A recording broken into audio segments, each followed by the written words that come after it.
మారుతున్న వాతావరణ పరిస్థితులు జనజీవనాన్ని అతలాకుతలం చేస్తున్నాయి. ఇటీవల మయన్మార్, బ్యాంకాక్ లో తీరని నష్టం జరిగింది. అయితే కొన్ని దేశాల్లో సాంకేతిక టెక్నాలజీతో భూకంపాలను పసిగడుతున్నారు. భూకంపం రాకముందే దానిని గుర్తించి ప్రజలను అక్కడి నుంచి తరలిస్తున్నారు.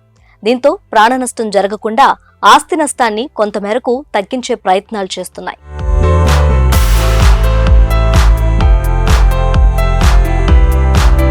అలాంటి దేశాల్లో జపాన్, కాలిఫోర్నియా ఉన్నాయి. ఈ ప్రాంతంలో భూకంపం సంభవించడానికి 60 సెకండ్ల ముందే గుర్తించగలవు. అక్కడి ప్రజలు అప్రమత్తంగా ఉంటారు. వాస్తవానికి ఈ ప్రాంతాల్లో సెన్సార్లు, అలారం వ్యవస్థలున్నాయి. దీనివల్ల నిమిషం ముందు అలర్ట్ జారీ చేస్తుంది. ఈ వ్యవస్థ భూకంప కేంద్రం నుంచి వెలువడే పీ వేవ్లను గుర్తించి పనిచేస్తుంది. ఈవీ, ఎస్ వేవ్ల కంటే ముందుగా చేరుకుంటాయి. పీ వేవ్ల ఆధారంగా ఈ వ్యవస్థ భూకంప తీవ్రత, నష్టాన్ని ముందుగానే అంచనా వేసి ప్రజలను అప్రమత్తం చేస్తుంది.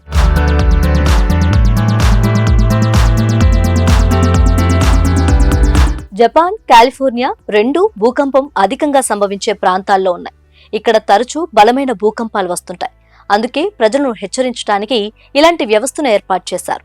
ఇటీవల జపాన్ ప్రభుత్వం ఒక హెచ్చరిక జారీ చేసింది. పసిఫిక్ మహాసముద్ర తీరం సమీపంలో భారీ భూకంపం వచ్చే అవకాశం ఉందని తెలిపింది.